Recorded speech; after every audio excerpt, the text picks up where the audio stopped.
हजारों वर्षों में किसी मजहब के साथ नफरत करना नहीं सिखाया। हिंदू धर्म ने सब धर्मों की अच्छाइयों को स्वीकार किया, लेकिन आज नए हिंदू पैदा हुए। राणा प्रताप ने किसी मस्जिद को नहीं गिराया, शिवाजी महाराज ने किसी मस्जिद को नहीं गिराया। भाइयों, हमें तो ये सिखाया गया हिंदू परिवार में कि तुमसे गलती हो जाए तो राम से कहना, हे राम हमारा उद्धार कर दो। लेकिन ये नए बहादुर पैदा हुए हैं, ये राम ही का उद्धार करने के लिए निकले हैं। इनको राम से अपना उद्धार नहीं कराना है। ये राम से भी बड़े लोग हैं, पुरुषार्थी लोग, पराक्रमी लोग हैं। सांप्रदायिक है। हाँ, हम सांप्रदायिक हैं क्योंकि हम वंदे मातरम गाने की वकालत करते हैं। हम सांप्रदायिक हैं क्योंकि हम राष्ट्रीय ध्वज के सम्मान के लिए लड़ते हैं। हम सांप्रदायिक हैं क्योंकि हम धारा 370 को समाप्त करने की मांग करते हैं। हम सांप्रदायिक हैं क्योंकि हम हिंदुस्तान में गोरख जाति वंश और वर्धन की वकालत करते हैं।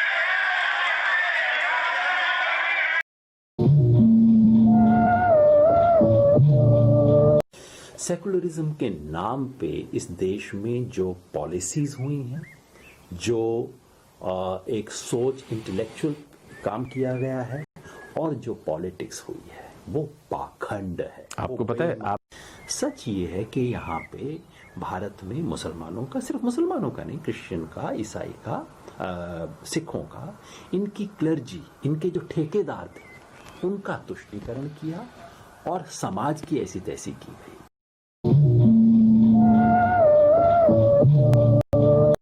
हम कौन हैं अगर ये देश ये बताने में आत्मगौरव, राष्ट्र गौरव की अनुभूति नहीं करता, तो जिस देश का सपना स्वामी विवेकानंद के प्रवचनों में था, श्री औरबिंदु की वाणी में था, लोकमान्य तिलक के दर्शन में था, बाबा साहब अंबेडकर की संविधान रचनाओं में था, और जिस देश का चित्र महात्मा गांधी ने प्रस्तुत करा था, वो देश आजादी के बाद भारत से इंडिया बन गया। इतिहास 500 साल का हो गया, किताबें मुगलों की कला से चमकने लगी, अंग्रेजी हमारी पहचान बन गई। मार्क्सवाद विचारधारा की मिसाल सर्वधर्म संभव से सेकुलर इंडिया, और उस सेकुलर इंडिया में इस देश के अस्तित्व और उसके इतिहास की बात करने वाला एक बहुसंख्यक हिंदू, इंटॉलरेंट कम्युनल, एक ऐसे सो सांप्रदायिक हो गया।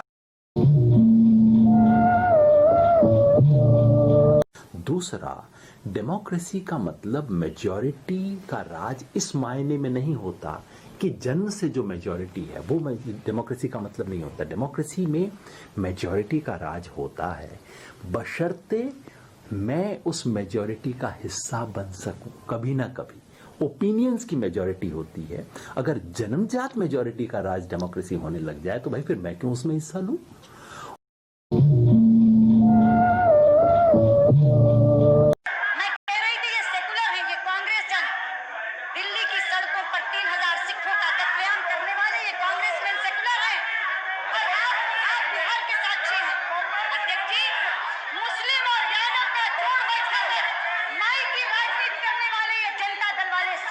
अध्यक्ष जी, अपने वोट बैंक को खुश करने के लिए निर्दोष राम भक्तों को गोलियों से भूनने वाले ये सपा वाले सेकुलर हैं।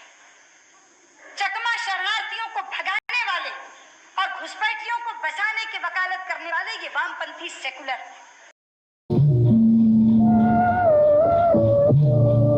शख्स इस देश में माइनॉरिटी है।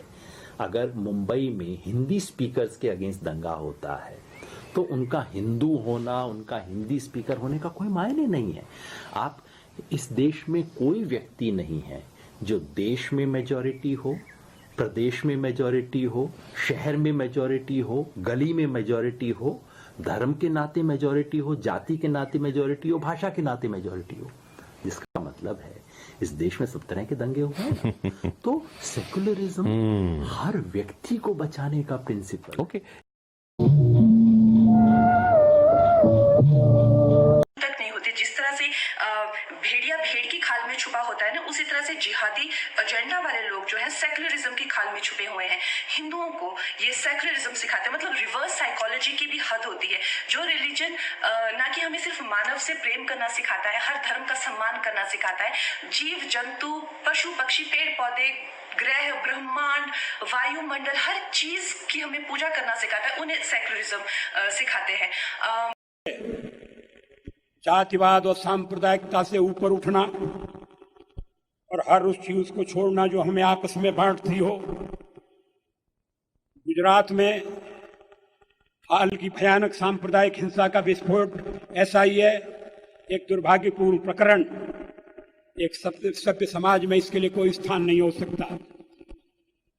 गंभीर से गंभीर उत्तेजक परिस्थितियों में भी हमें शांति, सांप्रदायिक सद्भाव, राष्ट्रीय एकता और अखंडता को हर कीमत पर बनाए रखना होगा।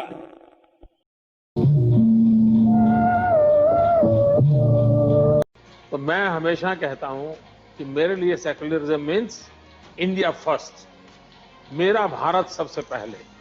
ये अगर हर भारतीय के दिल में रहा, वो सबसे बड़ा सेक्युलरिज्म है।